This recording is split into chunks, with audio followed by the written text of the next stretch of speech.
दोस्तों नमस्कार। रामबाण क्लासेज के इस डिजिटल मंच पे आपका स्वागत है और मेरा नाम है बलराम योगी। और जैसा कि मैंने आपको पिछली क्लास में मेवाड़ के जो शासक थे रायमल, उनके बारे में बताया था कि रायमल के तीनों पुत्रों पृथ्वीराज सिसोदिया, जिसको अपन उड़ना राजकुमार कहते हैं, और दूसरे पुत्र थे महाराणा संग्राम सिंह उर्फ सांगा, और तीसरे पुत्र थे जयमल। तीनों काफी होनहार राजकुमार थे। तो जब इनके शासक बनने का समय आया तो तीनों राजकुमार एक पंडित के पास में जाते हैं और शासक बनने के बारे में जानना चाहते थे। तो पंडित जी के द्वारा ये बताया गया कि आप में से शासक बनेगा कौन? संग्राम सिंह। फिर वह इस बात को और ज्यादा कहने का मतलब सत्य साबित करने हेतु, कहने का मतलब कंफर्मेशन के लिए किसके पास गए? एक चारणी महिला के पास गए। और चारणी महिला के द्वारा भी यही बताया गया था कि आप में से जो शासक बनेगा वो कौन बनेगा? संग्राम सिंह। तो इस प्रकार कहने का मतलब पृथ्वीराज सिसोदिया और जयमल के द्वारा अपने ही भाई संग्राम सिंह के ऊपर आक्रमण कर दिया जाता है और संग्राम सिंह मेवाड़ वाला क्षेत्र छोड़कर अजमेर में आ जाते हैं और अजमेर के करमचंद पवार के यहाँ पे इनके द्वारा शरण ली जाती है। तो ये तो रही बात अपनी पिछली क्लास की। आज की अपनी इस क्लास में अपन किसके बारे में चर्चा करेंगे? मेवाड़ के महाराणा संग्राम सिंह के बारे में। तो अब अपन अपनी क्लास को स्टार्ट करते हैं। आप लोग ज़्यादा से ज़्यादा इस चैनल को सब्सक्राइब करना और अपने दोस्तों के साथ में शेयर करना। तो अगले जो मेवाड़ के शासक हैं उनका नाम है महाराणा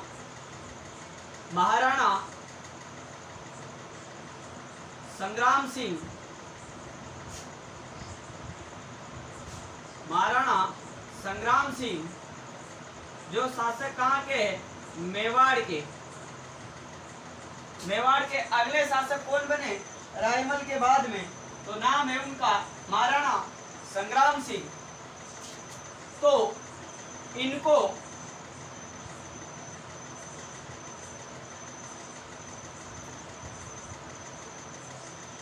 हिंदूपथ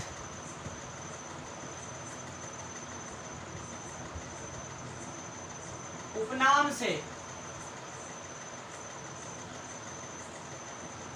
जाना जाता है। जो महाराणा संग्राम सिंह है इनको हिंदूपथ उपनाम से जाना जाता है। उसके अलावा महाराणा संग्राम सिंह के बारे में बात करें तो कर्नल जेम्स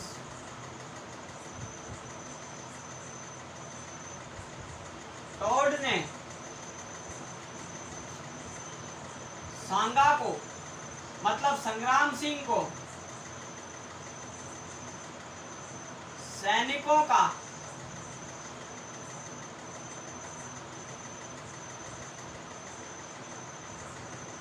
भग्नावशेष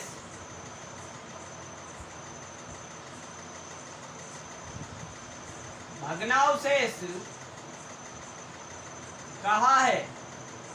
जो राजस्थान का इतिहास है जिसके पितामह माने जाते हैं कौन? Colonel James Tod. तो उन्हीं कर्नल जेम्स टॉड के द्वारा ये जो संग्राम सिंह था इसको क्या बोला गया? सैनिकों का भग्नावशेष। अब सैनिकों का भग्नावशेष क्यों कहा जाता है? क्योंकि खानवा के युद्ध के दौरान इनके शरीर पर 80 घाव लगे थे। इसी कारण इनको सैनिकों का भग्नावशेष भी किसको बोला जाता है? महाराणा संग्राम सिंह को। जो मेवाड़ कहाँ के जो शासक कहाँ के? मेवाड़ के। आगे बात करें तो संग्राम सिंह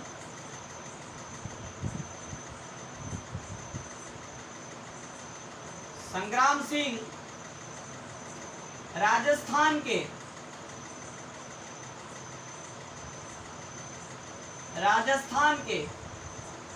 एकमात्र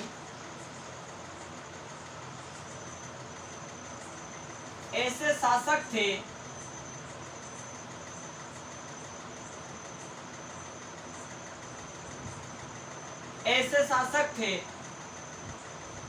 जिनके सेनापतित्व में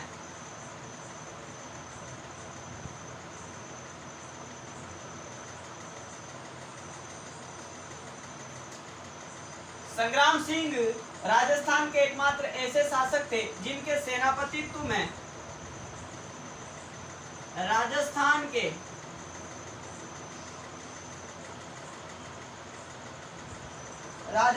के सभी शासकों ने मिलकर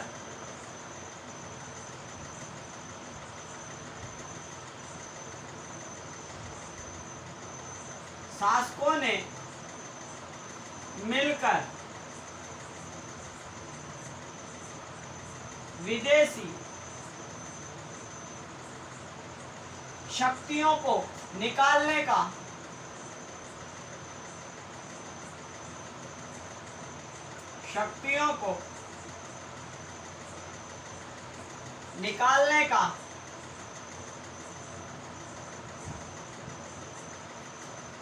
निकालने का प्रयास किया था। तो अभी तक मैंने संग्राम सिंह के बारे में आपको 3 बातें बताई है। इनको हिंदूपत के नाम से भी जाना जाता है और कर्नल जेम्स टोड ने सांगा को सैनिकों का भग्नावशेष कहा है। उसके अलावा मैंने आपको बताया है कि संग्राम सिंह राजस्थान के एकमात्र ऐसे शासक थे जिनके सेनापतित्व में यानी जिसके नेतृत्व में राजस्थान के सभी शासकों ने मिलकर विदेशी जो भी आक्रमणकारी थे, जो भी शासक थे, उनको बाहर निकालने का प्रयास किया था। तो ये कुछ महत्वपूर्ण बातें थी। अब अपन किसके बारे में चर्चा करेंगे कि संग्राम सिंह के द्वारा कौन कौन से युद्ध लड़े गए और कौन कौन से युद्धों में इनको विजय मिली और किस युद्ध में इनको हार का सामना करना पड़ा था। तो अपन अब जो संग्राम सिंह के द्वारा जो युद्ध लड़े गए हैं उन युद्धों की चर्चा करते हैं। तो यहाँ पे लिखता हूं मैं, संग्राम सिंह द्वारा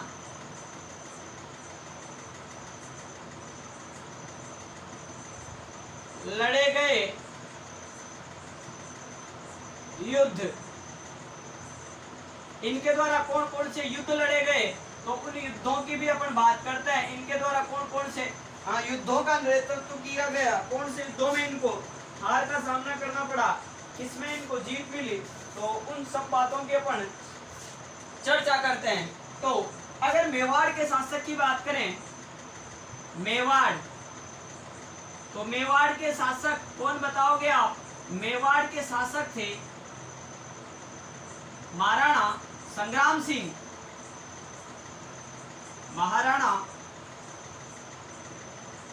संग्राम सिंह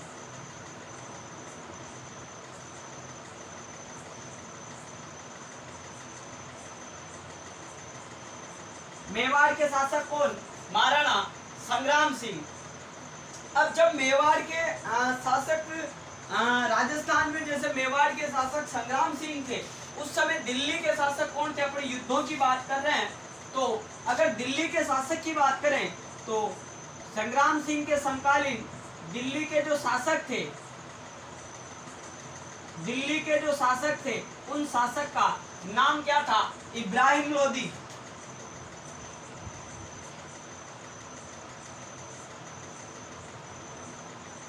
क्या नाम था? इब्राहिम लोदी। और अपन बात करें आगे फरगना के शासक की, क्योंकि बाबर का भी अपन को जिक्र करना पड़ेगा। फरगना, और फरगना के शासक का नाम क्या था? बाबर। क्या नाम था? जहीरुद्दीन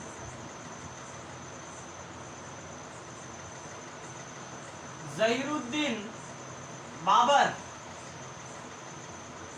क्या नाम था? जहीरुद्दीन बाबर। मैंने मेवाड़ के शासक बताए महाराणा संग्राम सिंह, संग्राम सिंह के समकालीन दिल्ली के शासक इब्राहिम लोदी और समकालीन फरगना के शासक कौन? जहीरुद्दीन बाबर। तो इब्राहिम लोदी और अब अपने यहाँ पे पंजाब की भी बात कर लेते हैं। किसकी? पंजाब की। पंजाब और पंजाब के अगर गवर्नर की बात करें तो पंजाब के जो गवर्नर थे, गवर्नर, उनका नाम क्या था? दौलत खां लोधी। दौलत खां लोधी। तो ये चारों बातें एक दूसरे से रिलेटिव है, इसीलिए मैं आपको ये चारों बातें मैंने आपको एक साथ बताई है। मेवाड़ के शासक संग्राम सिंह, समकालीन दिल्ली के शासक इब्राहिम लोधी और फरगना के शासक जहीरुद्दीन बाबर, और इस समय पंजाब के जो गवर्नर थे उनका नाम था दौलत खां लोधी। अब होता क्या है, जो मेवाड़ के संग्राम सिंह है और जो इब्राहिम लोधी है, इनके बीच में युद्ध हुआ। दोनों शासकों के बीच में युद्ध हुआ और युद्ध का नाम क्या था? खातौली। खातौली का युद्ध। युद्ध का नाम क्या था? खातौली का युद्ध। और ये खातौली का युद्ध हुआ कब था? तो मैं यहाँ पे लिख देता हूं कोष्टक में। खातौली का युद्ध हुआ था 1517-18 में। कब हुआ? 1517-18 में खातौली। खातौली कहाँ पे पड़ता है? बूंदी में। खातौली कहाँ पे पड़ता है? बूंदी में। तो खातौली बूंदी का युद्ध कब हुआ? 1517-18 में खातौली बूंदी का युद्ध हुआ। एक तरफ संग्राम सिंह और दूसरी तरफ दिल्ली के शासक इब्राहिम लोधी, और इस युद्ध में इब्राहिम लोधी को हार का सामना करना पड़ा और ये संग्राम सिंह इस युद्ध में क्या रहे? विजयी रहे। यह पहला युद्ध बताया है मैंने आपको, जो मेवाड़ के महाराणा संग्राम सिंह और दिल्ली के शासक इब्राहिम लोधी के बीच में हुआ था। युद्ध का नाम क्या था? खातौली बूंदी का युद्ध। और हुआ कब था? 1517-18 में ये खातौली बूंदी का युद्ध हुआ। अब दूसरे नंबर पे एक युद्ध और आता है, इन दोनों शासकों के मध्य में आता है वह युद्ध भी। इधर से ये और इधर से ये, और युद्ध का नाम क्या था? एक तरफ इब्राहिम लोधी, दूसरी तरफ संग्राम सिंह। ये तो था इनके बीच का पहला युद्ध। कौन सा? खातौली बूंदी का युद्ध। और दूसरा युद्ध हुआ इनके बीच में। दूसरा जो युद्ध था उस युद्ध का नाम था बाड़ी। और बाड़ी कहां पे पड़ता है? धौलपुर। बाड़ी का युद्ध, पहला युद्ध था खातौली बूंदी का युद्ध और दूसरा युद्ध था बाड़ी धौलपुर का युद्ध। और ये युद्ध हुआ था 1518-19 में। कब हुआ?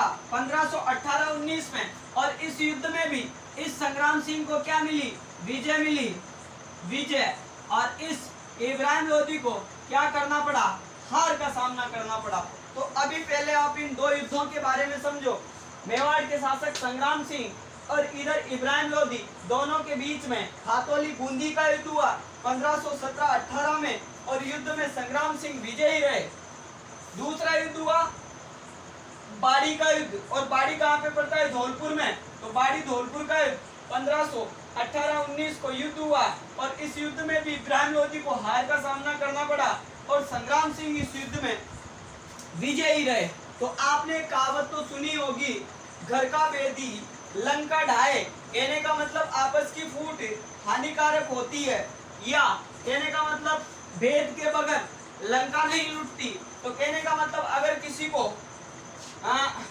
किसी को रहस्य पता है तो वो किसी भी टाइम अपना अहित कर सकता है। तो यहाँ पे भी यही होता है, जब दिल्ली और मेवाड़ के इन दोनों शासकों के बीच में ये दोनों युद्ध हुए थे, तो इस बात को कौन देख रहा था? पंजाब का जो गवर्नर था दौलत खां लोधी, ये देख रहा था। मेरे कहने का मतलब ये है कि जब दोनों युद्ध हुए, दिल्ली और मेवाड़ के जो शासक थे, इन दोनों के मध्य बाड़ी और खातौली का ये जो युद्ध हुआ था, इस युद्ध को बैठा बैठा कौन देख रहा था? दौलत खां लोधी। और जो दौलत खां लोधी था, इसने क्या तकड़म लगाया कि साहब अपन ऐसा करते हैं, बाहर के किसी शासक को इस संग्राम सिंह के ऊपर आक्रमण करने के लिए बुलाते हैं। तो या पहले तो कहने का मतलब दौलत खां लोधी के द्वारा अपने मन में यह विचार लाया गया कि अपन क्या करें, बाहर के किसी शासक को यहाँ आक्रमण करने के लिए बुलाते हैं, तो इस दौलत खान लोधी ने किसको बुलाया? जहीरुद्दीन बाबर को। यानी दौलत खान लोधी के कहने पर यह फरगना का जो शासक था जहीरुद्दीन बाबर, ये भारत आ गया और आक्रमण किस पे किया इसने? दिल्ली के। पहले तो किसके ऊपर किया? दिल्ली के शासक किसके ऊपर? इब्राहिम लोधी के बीच में, क्योंकि इसको इस बात का पता था कि ये दोनों शासक आपस में लड़कर अपनी शक्ति को कम कर चुके हैं। तो पहले बाबर के द्वारा ये योजना बनाई गई कि अपन किसके ऊपर आक्रमण करें? दिल्ली के ऊपर। फिर दिल्ली के बाद में अपन किसको जीतेंगे? राजस्थान को। और राजस्थान में भी कौन सी रियासत को? मेवाड़ रियासत को। जैसे अगर आपने कभी इतिहास पढ़ा हो तो हमारा जो ये राजस्थान है, इस राजस्थान का एक गौरवशाली इतिहास है। यहाँ पे कभी महाराणा प्रताप, कभी चंद्रसेन, कभी संग्राम सिंह ऐसे महापराक्रमी शासक हुए हैं जिनके नाम को आज भी पूजा जाता है। तो कहने का मतलब ये है, इस दौलत खान लोधी के द्वारा जो पंजाब का गवर्नर था, भारत पर आक्रमण करने के लिए किसको बुलाया जाता है? जहीरुद्दीन बाबर को। और जहीरुद्दीन बाबर और इस इब्राहिम लोधी के बीच में युद्ध कौन सा होता है? उस युद्ध का नाम था पानीपत का युद्ध। पानीपत का युद्ध। और यह युद्ध कब हुआ? 1526 ईस्वी को। तो क्या बताया मैंने आपको? पानीपत का युद्ध भी करवा दिया। और युद्ध कब हुआ? जहीरुद्दीन बाबर और इब्राहिम लोधी के बीच में। ये जो पानीपत का युद्ध था, ये 1526 को हुआ। और इस 1526 के इस युद्ध में जहीरुद्दीन जो बाबर थे वो विजयी रहे, और ये जो थे इब्राहिम लोधी, इनको इस युद्ध में भी क्या करना पड़ा? हार का सामना करना पड़ा था। तो इस प्रकार दिल्ली पर जहीरुद्दीन बाबर का अधिकार हो जाता है। तो मैं एक बार फिर आपको बताता हूँ, ये समझाने का प्रयास करता हूँ। महाराणा संग्राम सिंह हिंदूपत बोला जाता है। कर्नल जेम्स टॉड ने सैनिकों का भग्नावशेष कहा है। और संग्राम सिंह ऐसे शासक थे जिनके सेनापतित्व में राजपूताने के सभी शासकों ने मिलकर विदेशी शक्तियों को बाहर निकालने का प्रयास भी किया था। फिर आगे बात करें, जो संग्राम सिंह थे, इनके द्वारा और दिल्ली के शासक इब्राहिम लोधी के मध्य में पहला युद्ध हुआ खातौली बूंदी का युद्ध 1517-18 में, जिसमें सांगा विजयी रहे। दूसरा युद्ध हुआ 1518-19 को, जिसको बाड़ी धौलपुर का युद्ध कहते हैं। और इस युद्ध में भी ये संग्राम सिंह विजयी रहे। फिर मैंने आपको बताया कि जो पंजाब का गवर्नर था, ये दौलत खान लोधी, ये देख रहा था इस बात को, कहने का मतलब इन दोनों के युद्धों को देख रहा था। तो दौलत खान लोधी के द्वारा इस फरगना के शासक जहीरुद्दीन बाबर को न्योता दिया गया भारत पर आक्रमण करने के लिए। और बाबर के द्वारा पानीपत का पहला युद्ध या पहला आक्रमण किया गया 1526 में दिल्ली के ऊपर। और उस पानीपत के युद्ध में इब्राहिम लोधी को हार का सामना करना पड़ा और बाबर के द्वारा दिल्ली पर अधिकार कर लिया गया। तो आप इसको नोट आउट कर सकते हो। मैंने जो स्टोरी के माध्यम से आपको बताया है, आप उसको समझने का प्रयास करना। अब अपन बयाना के युद्ध की भी बात करते हैं, फिर उसके बाद में अपन खानवा के युद्ध की भी चर्चा करेंगे। तो आप इसको नोट आउट कर सकते हो। अब मैं आपको बयाना के युद्ध के बारे में बताता हूँ। किसका युद्ध? बयाना का युद्ध। और बयाना कहाँ पे पड़ता है? भरतपुर जिले में। शासक कौन? वही महाराणा सांगा। महाराणा सांगा या संग्राम सिंह।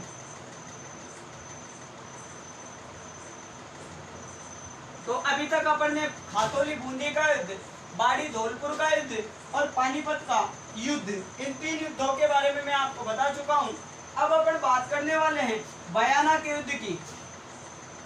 बयाना, और ये बयाना पड़ता कहाँ पे है? भरतपुर में। बयाना का युद्ध, और ये बयाना का युद्ध हुआ कब था? तो 16 फरवरी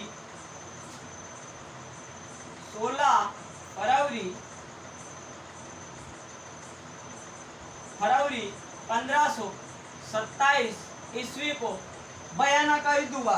एक तरफ मेवाड़ के शासक संग्राम सिंह और दूसरी तरफ कौन था इसमें? बाबर। तो शासक की बात करें, इधर मेवाड़ की बात करें तो मेवाड़ के इसमें शासक कौन थे? जो मेवाड़ के शासक थे उनका नाम था संग्राम सिंह, महाराणा संग्राम सिंह।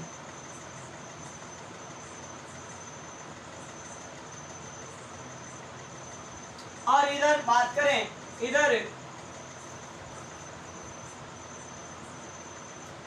मुगल वंश के शासक कौन थे? मुगल वंश के जो शासक थे उन शासक का नाम था बाबर।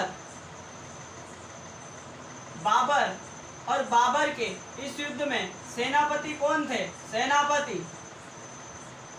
उस सेनापति का नाम था मेहंदी हसन। मेहंदी हसन। तो एक तरफ मेवाड़ के महाराणा संग्राम सिंह और दूसरी तरफ बाबर के सेनापति मेहंदी हसन, इन दोनों के बीच में ये बयाना का युद्ध होता है। 16 फरवरी 1527 ईस्वी को इन दोनों शासकों के मध्य ये युद्ध हुआ और युद्ध में, बयाना के युद्ध में विजय किसको मिली? संग्राम सिंह को। संग्राम सिंह को इस युद्ध में विजय मिली और इस मेहंदी हसन को जो बाबर की तरफ से आया था उसको क्या करना पड़ा? हार का सामना करना पड़ा।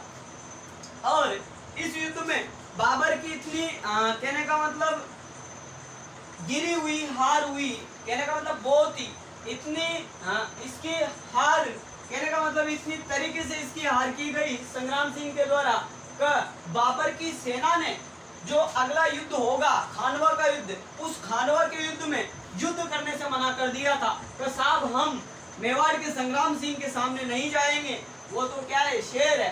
तो कहने का मतलब यह है, इतिहासकारों द्वारा यह भी बताया गया है कि जब संग्राम सिंह इस युद्ध में, इस बयाना के युद्ध में युद्ध कर रहे थे तो इतने प्रभावशाली तरीके से युद्ध किया गया कि ये जो मेहंदी हसन था इसका मामला सेट कर दिया और जो बाबर की सेना जब हार कर वापस बाबर के पास गई और बाबर के द्वारा ये बोला गया कि हम दोबारा आक्रमण करेंगे वापस, किसके ऊपर? संग्राम सिंह के ऊपर। तो बाबर की सेना ने आक्रमण करने से मना, बाबर की सेना ने आक्रमण करने से मना कर दिया था तो हम अब संग्राम सिंह के सामने नहीं जाएंगे। फिर बाबर ने क्या किया? अपनी सेना को मनाने के लिए क्या बोला? तमगा नामक कर समाप्त कर दिया और ऐसा बोला मैं शराब का सेवन नहीं करूंगा। तो ये वाली बातें हैं, तो इन बातों की चर्चा करेंगे अपन अगली क्लास में। आप इसको नोट आउट कर सकते हो। अपनी जो अगली क्लास होगी वो इन्हीं सांगा के बारे में लेंगे। अगला अपन को युद्ध पढ़ना है खानवा का युद्ध और राजपूताने के कौन कौन से शासक इन संघा की सहायता करने के लिए इस युद्ध में आए थे, उनकी भी अपन चर्चा करते हैं। तो आज की क्लास को अपन यहीं पे विराम देते हैं। आज की क्लास और अभी के लिए इतना ही। धन्यवाद। आपका दिन शुभ हो।